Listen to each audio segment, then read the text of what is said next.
Dr. Noreen Womack works in the St. Luke's Children's Mobile Care Clinic. Her main goal is to help St. Luke's reach children that are undergoing difficult circumstances and provide them with the quality trauma-informed care that they deserve. Noreen has served as the early childhood champion for the Idaho chapter of the American Academy of Pediatrics for 2 decades, with special interest in adverse childhood experience, or ACEs, if you know that, as well as resilience and early literacy. She's the co-founder of Idaho Children Are Primary, a bipartisan 501c4 organization that highlights children's issues in the Idaho legislature. I need to be on the right slide. And she's also the co-ambassador for Act Early Idaho, which provided your green bags today. And Act Early Idaho, I think Noreen's going to talk a little bit about that, is just the CDC's Learn the Signs Act Early campaign local chapter. I have had the pleasure of working with Noreen for several years in the early learning community, and I am really honored that she's here to talk with us today. So join me in welcoming Noreen Womack.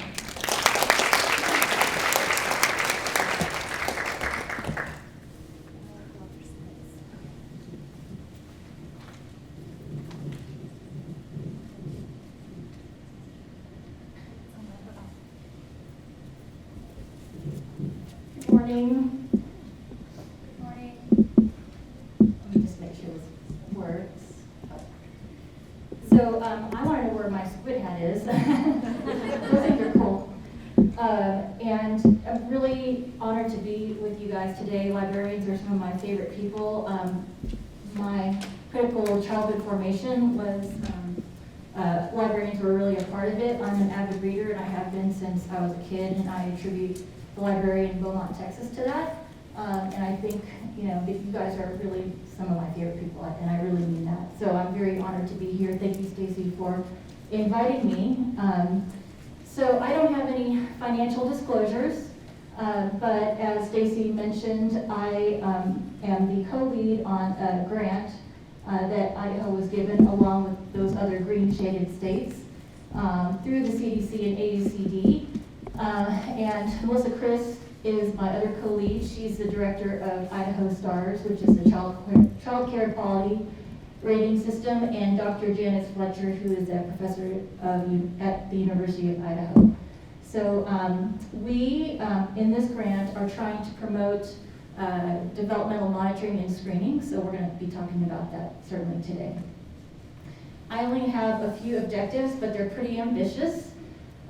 They are to give you guys enough basics to discuss early brain development with the families that you guys work with, and I know that, especially with those smaller communities, you guys are all things to all people, and I really appreciate that. And so just remember that you are really uniquely placed to be part of the early learning community. You are just as much a part of the early learning community as I am, as the teachers are, as the child care providers are. And I promised Stacey and I didn't talk about this too much, but I feel like what you guys were talking about with those strategies, you really are an important part of that, and you need to start viewing yourselves as such if you don't already. And then at the end, I'll give you some resources through Act Early Idaho, the grant, to support your work in early learning. So the topic for today is this: what's going on in the brain of a young child? And for years, all of us who were supposed experts in the field didn't think that there was much going on, because if you think about it, a newborn can't even hold their head up. A child's not even walking and talking until they're over a year of age. But because of certain advances in science, including some of the new technology we have, like a magnetoencephalogram, we've really been able to do a lot more studies with kids. So just really in the last couple of decades, just an explosion of more understanding what's going on in that early brain. So I do have some little brain stress balls. And for those of you who are brave enough to try to answer some questions, I'm going to hand these out. So first question is, like I mentioned, the human baby brain is very underdeveloped. In fact, there are some animals on this slide that have a more developed baby brain than a human baby does. And I don't know if any of you have ever seen my presentations before, but Someone want to raise their hand and take a guess in which animals have a more developed baby brain? Go ahead. Pig is one of them, yes. Dog is one of them. Correct. So that is correct. All of these animals have more developed baby brains than a human baby. And that should strike you as odd because, here, I'm just going to throw this to you. No pressure to catch it. Good job. And that should strike you as odd because, we like to think of ourselves as pretty intelligent. And to illustrate why this is, I took this from Alison Gottlieb's TED Talk, but we're going to talk about a baby crow and a baby chick. So, I used to raise chickens. So a baby chick, as soon as it's hatched out of the egg, is pretty good at surviving. It does not need its mother hen. It does not need its father rooster. It just needs some warmth and some food. And it already knows how to find the food and eat it and keep itself alive. Contrast that with a baby crow. In certain species of baby crow, when they hatch out of their egg, first thing they do is open their mouths and expect their mother and their father to just drop food into it. And so, again, chance for a brain ball. For some species of crow, who can guess how many months they are dependent on their parents? Up to how many months? Anybody want to hazard a guess? Yes? 5 months? 1 month? 3 months? Okay. It's actually 2 years. For some species of crow, they are dependent on their parents for upwards of 2 years.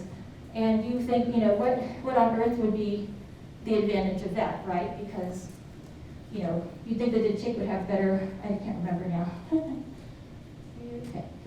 And it turns out the reason why, well, let's look at this. So the New Caledonian species of crow was on the cover of Science magazine some years ago. And the reason why he was on the cover of Science magazine was because he's extremely intelligent. It turns out scientists love to study crows because they are so smart.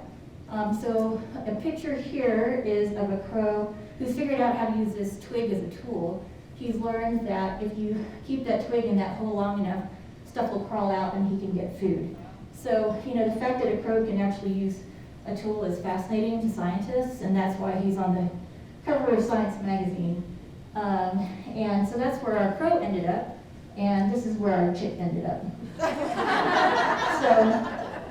So that's the answer.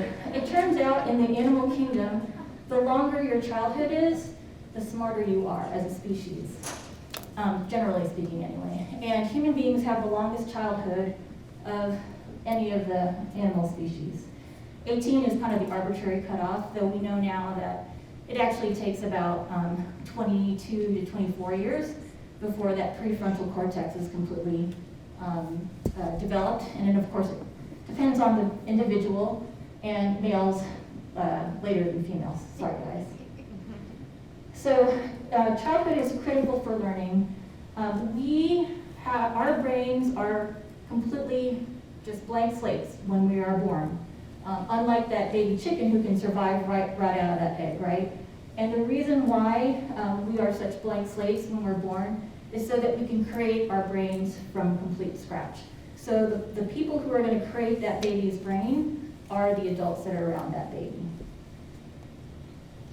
So this is a definition of early brain and child development by the American Academy of Pediatrics, and that is the first 1,000 days of life are the critical window for two things, that rapid brain development and also social and emotional attachment. And it turns out that you cannot have that early brain development without that social and emotional attachment. That is just how we are wired. If human beings, we're just social, if human beings don't have that social and emotional attachment in the beginning, we cannot grow our brains. The brain grows rapidly. This is a fetal ultrasound of one of my sons to remind you that that first 1,000 days that I'm talking about is actually some of that 40 weeks of gestation. So when a woman is pregnant, some of that rapid brain development starts then. And then for the first couple of years of life is when that brain is really growing. Most of this is right in that first year, that first 12 months of age, so that by the time you are in kindergarten, your brain already weighs 90% of what it's going to as an adult. This is a microscopic view of nerve cells or neurons. On the left is a newborn, middle 6 months. On the right is 2 years. So what you're seeing are little individual neurons or brain cells. And what you should notice is that not only are there more brain cells being made as a child is developing, but each of those individual nerve cells have all of those different connections. During those first 1,000 days, you have 700 new neuronal connections happening per second. So that by the end of this stage, you've got millions, billions of neuronal connections made. That was the microscopic view. This is the macroscopic view.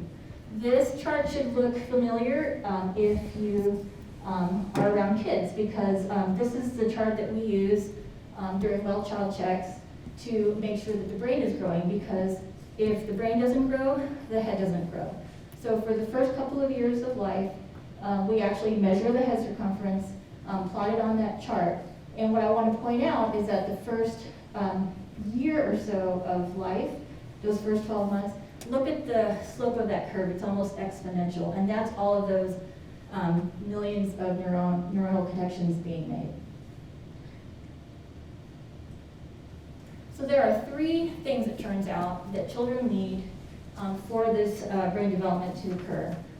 The first thing is free play. So what I mean by that is unstructured play. And it looks like y'all are going to talk about that later on. Is that right, Stacey? Yeah. So they need unstructured play. I always, when I give these presentations, I talk about bringing back boredom. We don't let our kids be bored enough. We always feel like we have to have something in front of them, even when we're trying to do the right thing with education. Oh, let's put them, 20 years ago it was, let's put them in front of baby Einstein and let them listen to Beethoven and things like that. It turns out that is not true. Really what they need is to be bored enough, even starting in infancy, where they're kind of inside their head, humming to themselves, as they get older, laying on the grass and looking at the clouds and making shapes, doing pretend play. It turns out having a pretend friend, one of those imaginary friends, is actually a sign of intelligence, because that child is in their head enough, making connections that aren't dependent on anything else going on around them, and that just turns out to be super important. The second thing that is needed is learning how actions affect immediate physical environment. That also, of course, looks like play. This is one of my sons playing in the ball pit. So this is just more simple action-reaction, right? If I smack these balls, what happens?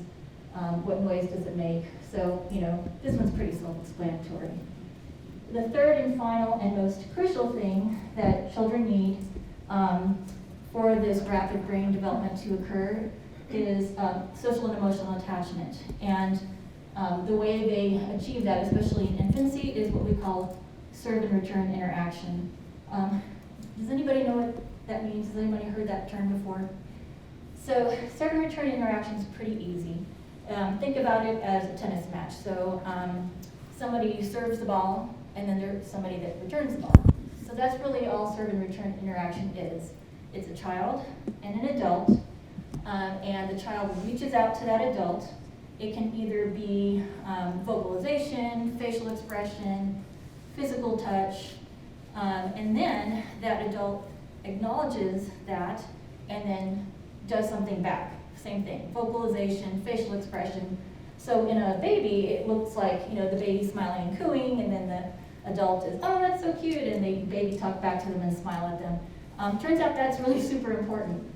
It's super important to happen multiple times in just one sitting when you're just holding a baby, but then it also has to happen over and again throughout a day, weeks, years. This is what kids need to almost feel safe, like there's boundaries around them before they can really do any kind of brain development.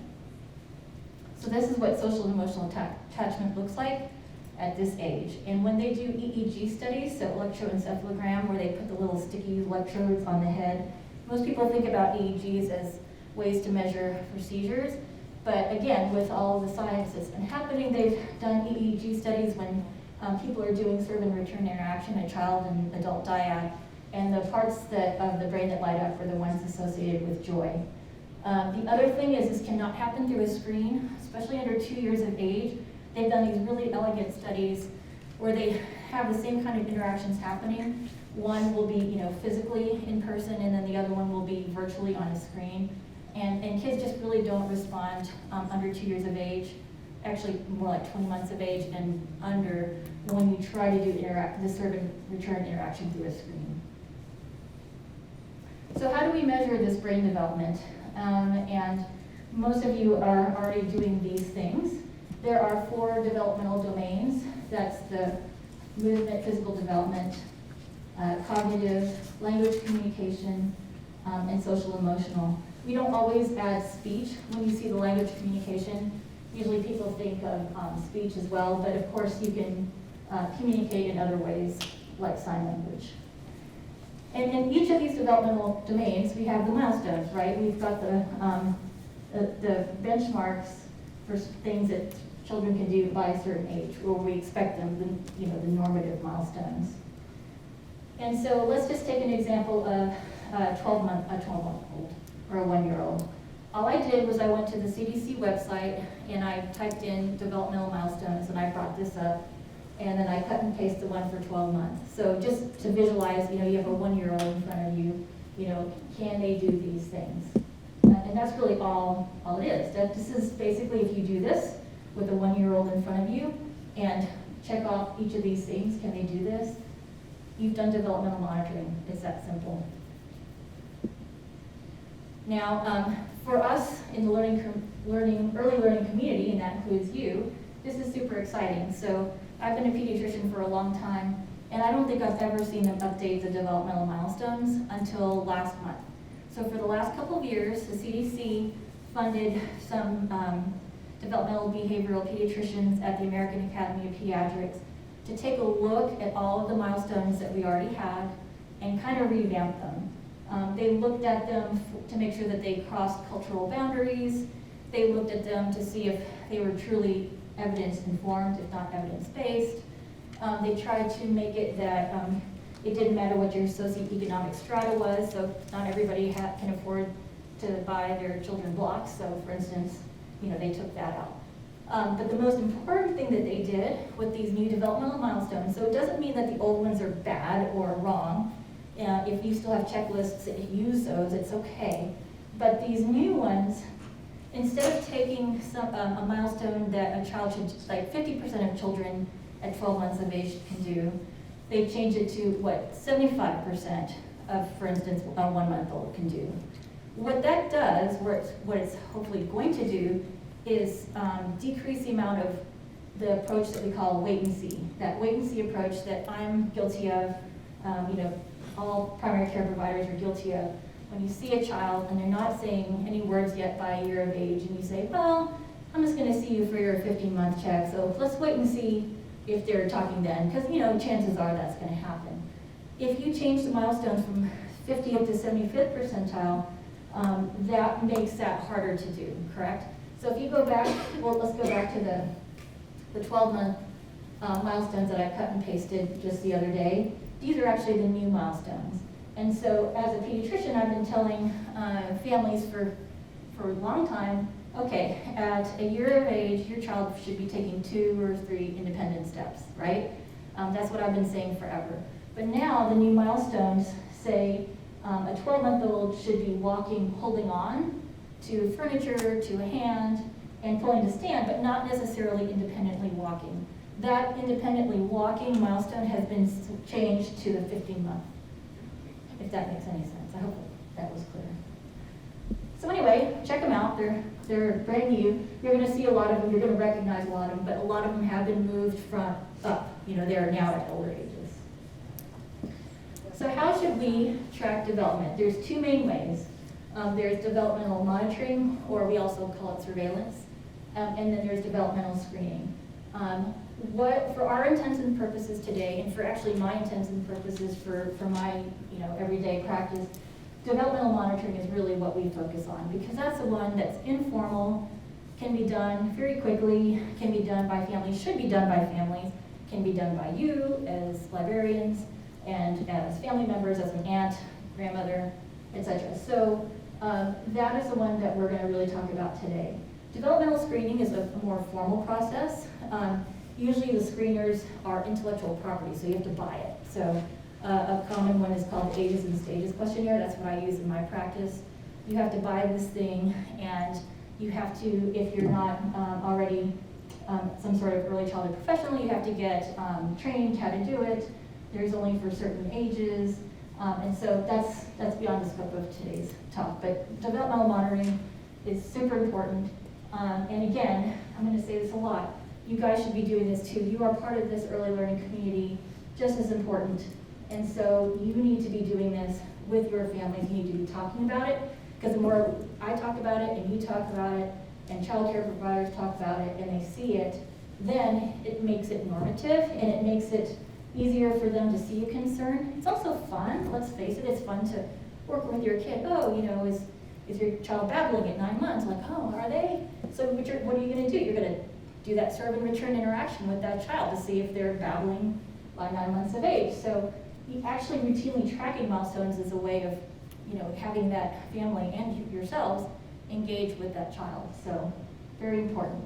And then it's easier to have those conversations when there is a concern about development, because the whole point of all of this is not just, you know, promotion of early brain development for all our children, but later on we'll see how important it is for resilience, which is something that we all need right now.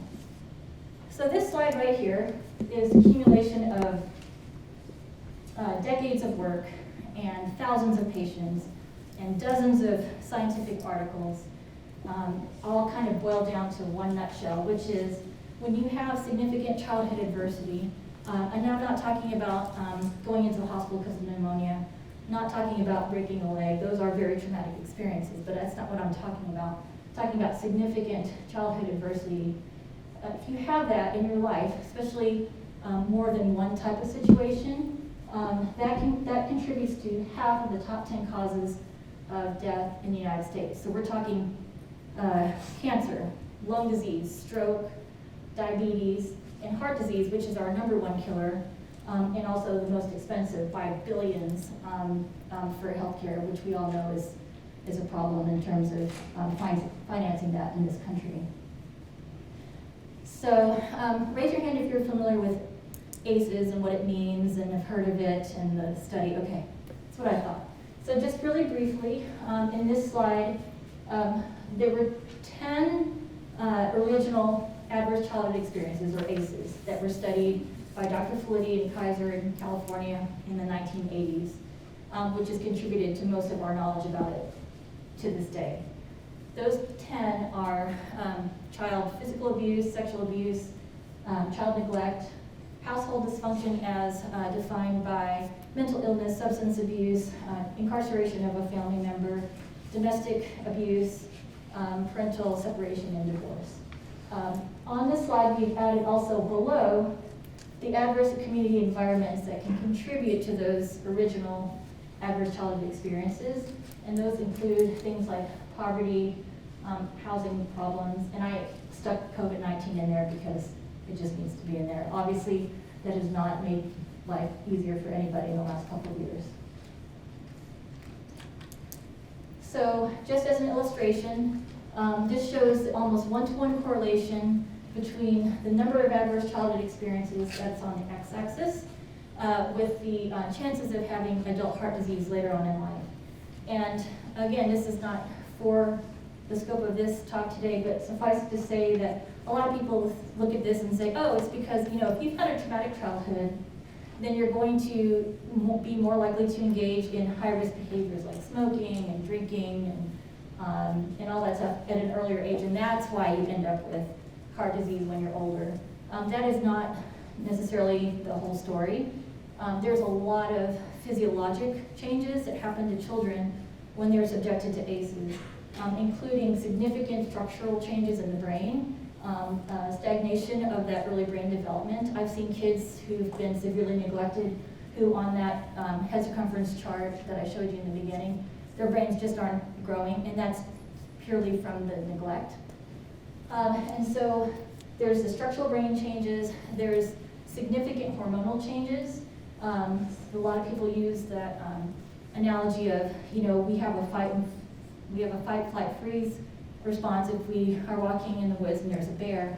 And so you're supposed to have an activation of your hypothalamic pituitary axis, and you're supposed to have increased catecholamines like epinephrine, norepinephrine, which cause increased heart rate, pupil dilation, etc., faster reflexes. But what happens if that bear lives in your house and you just don't know when they're going to drink enough to hurt you or hurt your mother or hurt your sibling? That type of hormonal change, especially if it's a situation that's ongoing, causes significant end organ damage, including to the immune system.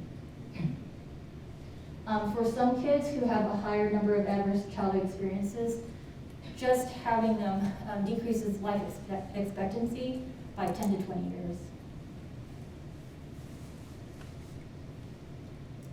So adverse childhood experiences in Idaho are common. And compared to, I think there were 6 or 7 other states that they compared these values to, they were more common here than in other states. This is a busy slide, but I'm going to point out 2 things. One is that 65% of Idahoans report they have at least an ACE score of 1. So when I say an ACE score of 1, that means they have at least one of those significant experiences I mentioned. And then the other thing is nearly 1 in 4, hang on. 1 in 4 of Idahoans have an ACE score of 4 or more. So I'm going to repeat that because that's important. So 23%, or 1 in 4 of Idahoans have an ACE score of 4 or more. And because this was a study done in the 80s, and because we have so much data over these thousands of patients, that we know lots of things for sure. If you have an ACE score of 4 or more, your chances of suicidality over a lifetime, so that's risk of committing suicide, completing suicide, suicidal ideation, is 12 times more that of someone who has an ACE score of 0. 12 times more. We also know lots of statistics about their life expectancy, their chances of having heart disease, etc., etc. Because of all this, we definitely, and because of COVID, we definitely have a national mental health crisis in children. This was announced, I think, last October by the AAP, the American Academy of Child and Adolescent Psychiatry, Children's Hospital Association, the U.S. Surgeon General. Everybody pretty much agrees that we have a crisis. And raise your hand if you want to venture to guess which state has the worst children's mental health disparity. What I mean by that is children requiring mental health services and the lack of the services to meet those needs. Raise your hand. Idaho. Yes, that's correct. It's here.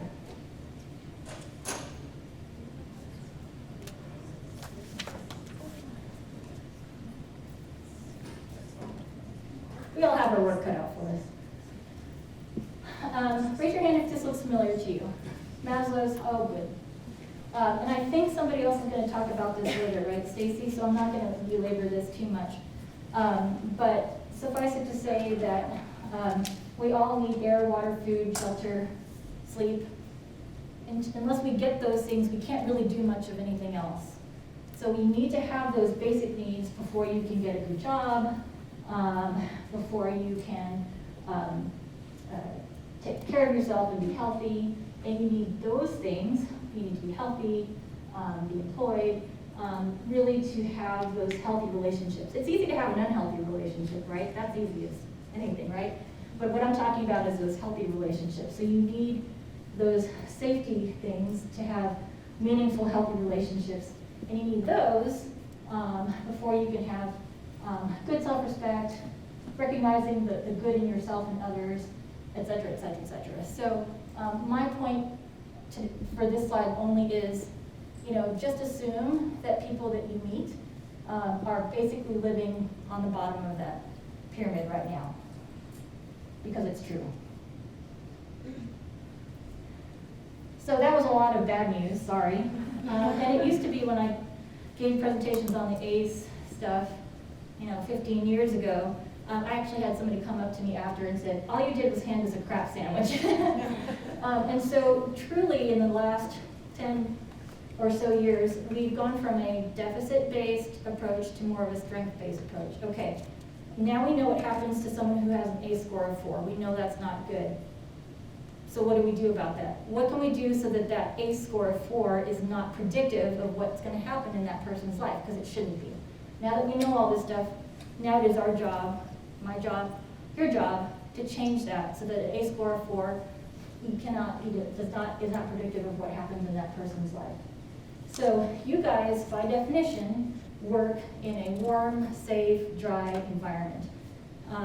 When families walk through that door in your libraries or wherever you work, you already have a better relationship than they have even with me. Where I work in the Nampa schools with you guys over there, sometimes this has actually happened twice where I'll sit down and I'll meet a patient and they'll say, are you here to report me to CPS? So I'm already starting off sometimes on the wrong foot with these families.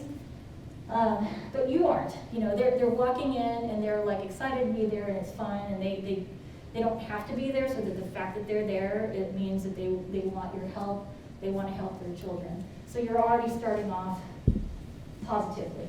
And then again, if you can assume that everybody who walks through that door is going through something difficult, it really does change how you think of them, what your expectations are, because some people are rude, right? Some people are demanding and maybe, you didn't get a lot of sleep the night before, so it's like, oh, I can't believe that. You should hear what this person did. And, I was just trying to help them and they, tore my head off. But again, just assuming that everyone is going through something difficult and it's not personal, it's just something that they may be going through. And again, just, thinking about my librarian from Beaumont, Texas, who supported me, even though she had no idea what was going on in my life, that's every one of you. So, have y'all seen the cliff analogy before? We use this in medicine a lot. Oh good, some people have. So we use this in medicine because we want people to stay, see those 3 people up there? We want them to stay up there, we don't want them to fall off the cliff. And so in medicine, we call it primary, secondary, and tertiary intervention. So primary intervention is the fence, those pink lines. And that primary intervention, primary prevention is me, is other primary care providers.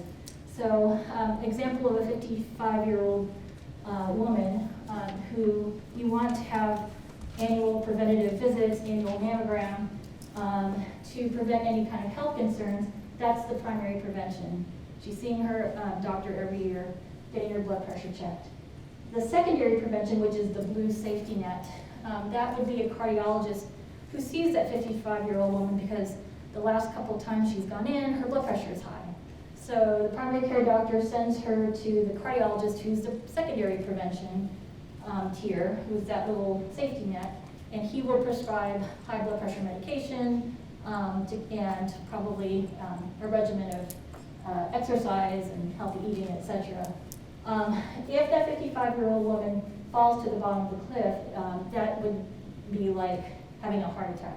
So she has chest pain, calls the ambulance, goes to the hospital, ends up with a quadruple bypass surgery, and that's tertiary prevention. As you go from primary, secondary to tertiary, it's getting more and more expensive, right? So that ambulance ride and that quadruple bypass, tens of thousands of dollars.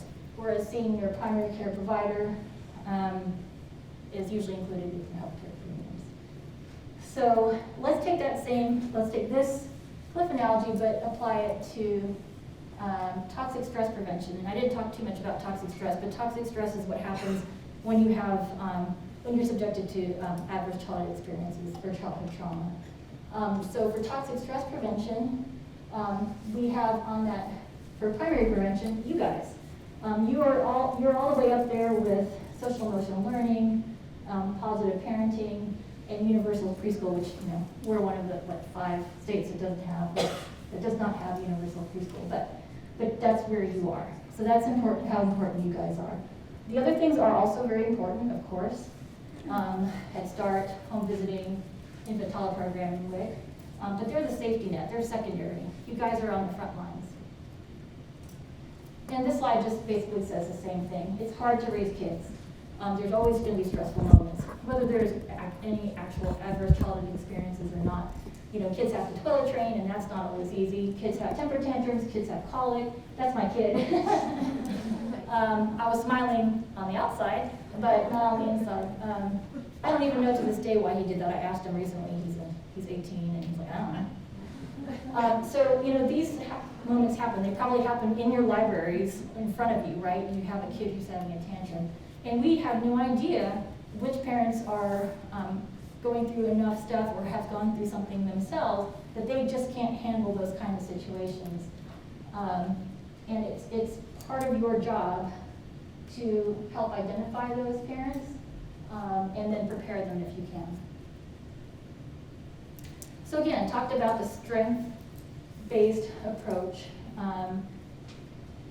Again, research has gone into looking at what we do about how do we turn the tide on these adverse child experiences, how do we help people, how do we prevent toxic stress. And there's many different things out there, but it comes down to, I think, three things, 3 R's, and that is relationships, resilience, and I've already forgot the last R. Oh, reading. Reading, because reading is such a magic bullet in my mind, both for that survey and return interaction starting at 6 months, and just creating those relationships between you and the families amongst each other, et cetera, et cetera. Anyway, I just saw that just now. Anyway, these 5 protective factors are parental resilience, and my favorite definition of resilience is from Jean Mucci, who heads up the Idaho Resilience Project. Have y'all heard of the Idaho Resilience Project? Raise your hand if you've heard of the Idaho Resilience Project. Worth a look at their website because they're trying to turn the tide on this.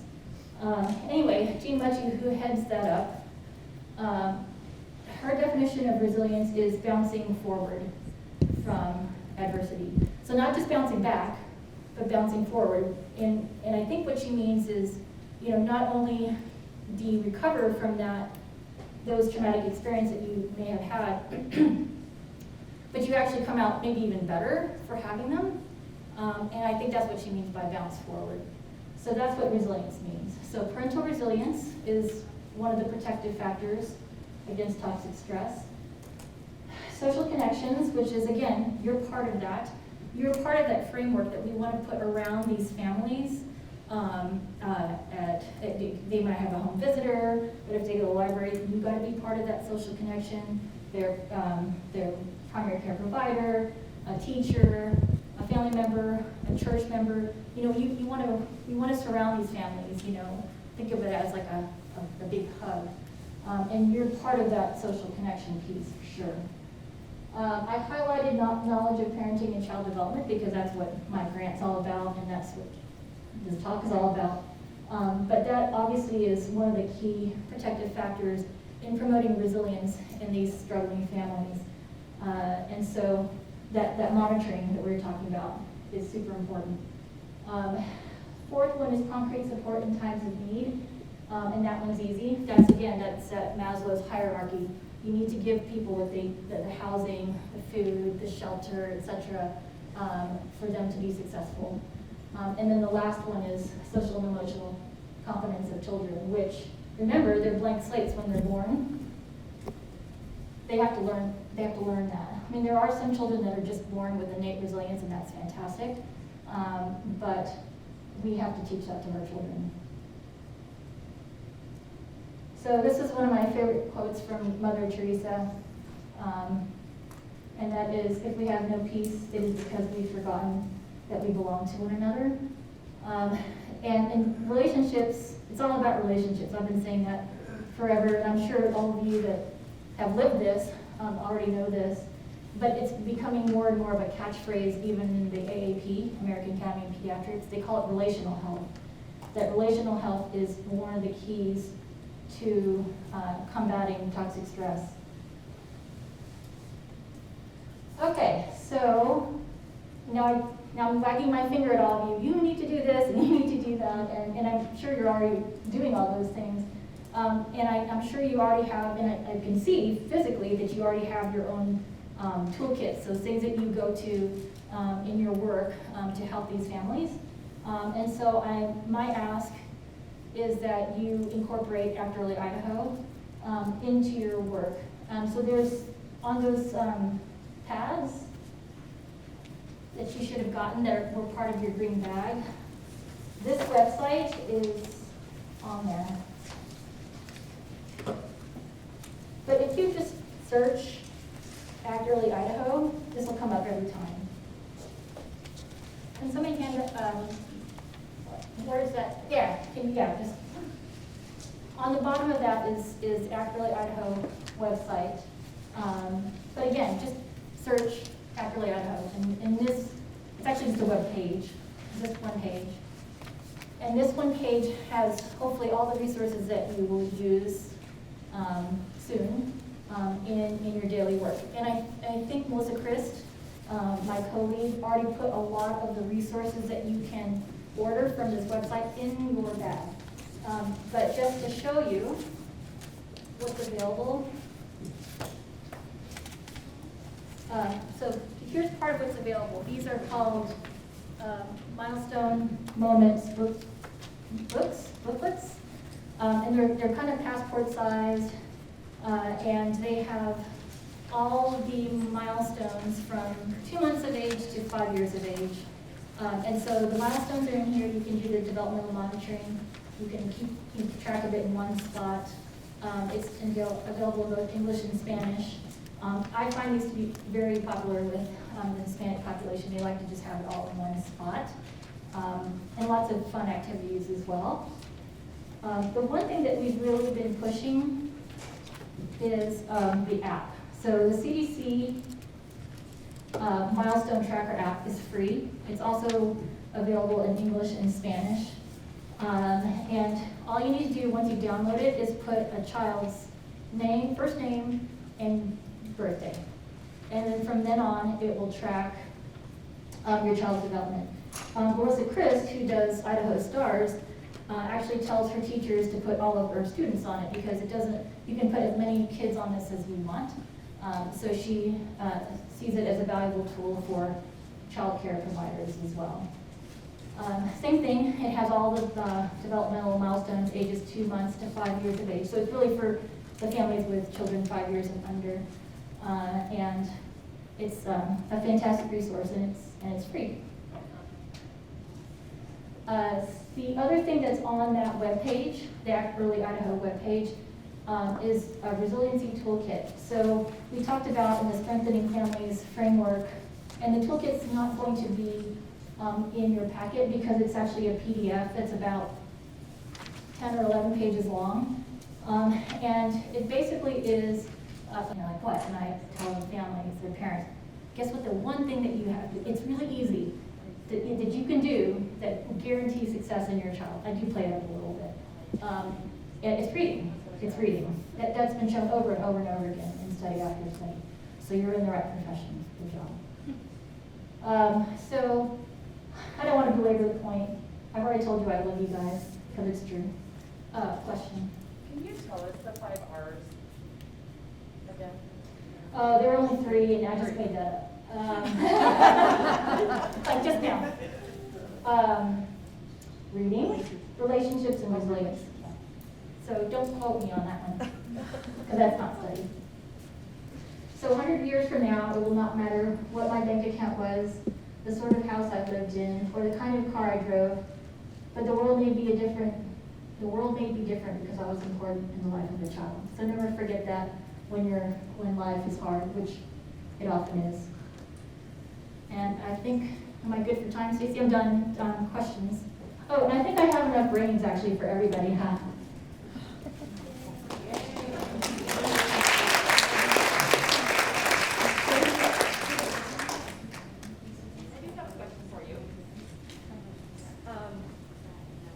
Obviously, a level of information is wonderful.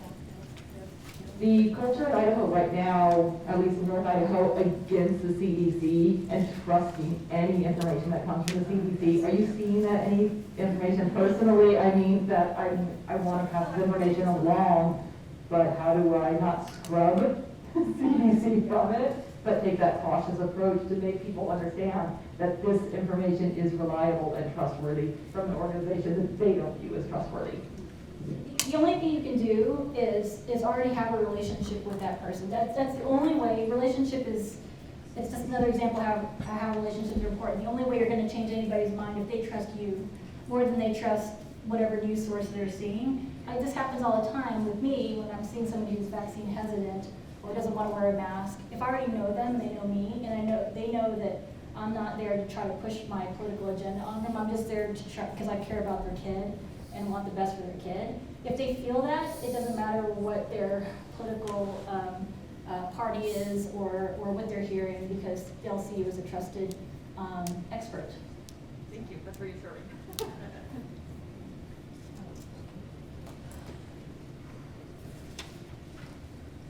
Any other questions? Noreen, did you tell them how they can order materials like the books? Yeah, so on that webpage, so if you do Act Early Idaho, you do have to, it's not, you know, we didn't have an amazing web designer, so you do have to click around a little bit, but on that webpage, there is a place that says, I think it says resource material requests. And there's those books, there's a book, and again, they're bilingual. I don't know if you had those in the packet too, but all three of the books, the 1-year, 3, and 4-year-old book, are all available in Spanish. The board book, so you can order whatever you want. The board book does take some time to come to you because there's only certain places that publish board books, and so it might be some months before you get them, but order as many as you want. You'll hear from us if it's going to be a while after you order. But that's what we want. We want you to order this, and if we don't have it in, and we do try to label it with Act Early Idaho stuff, but there are still some parts that do say CDC, so I don't think there's anything we can do about that. And most of the things that you're going to get in the next several months will still have the old milestones on them. They'll probably change that in the next year or so, but we want to get rid of all the other stuff first, because it's still valid. I have a question.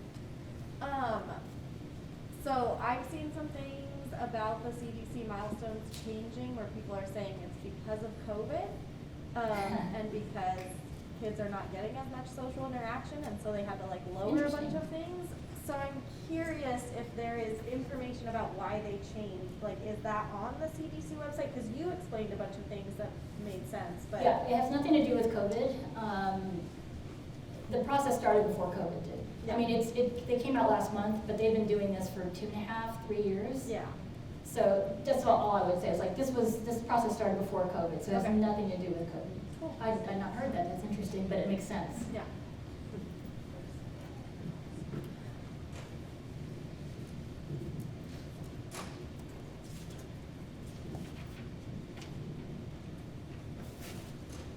Oh, did you have one more?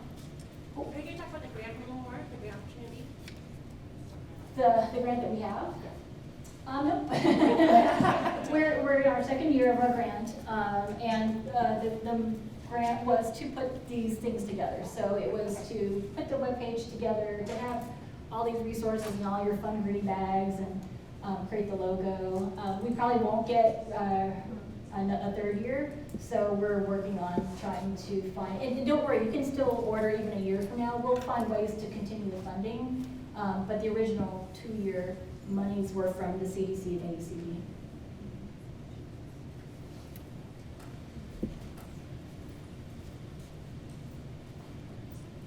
Thank you.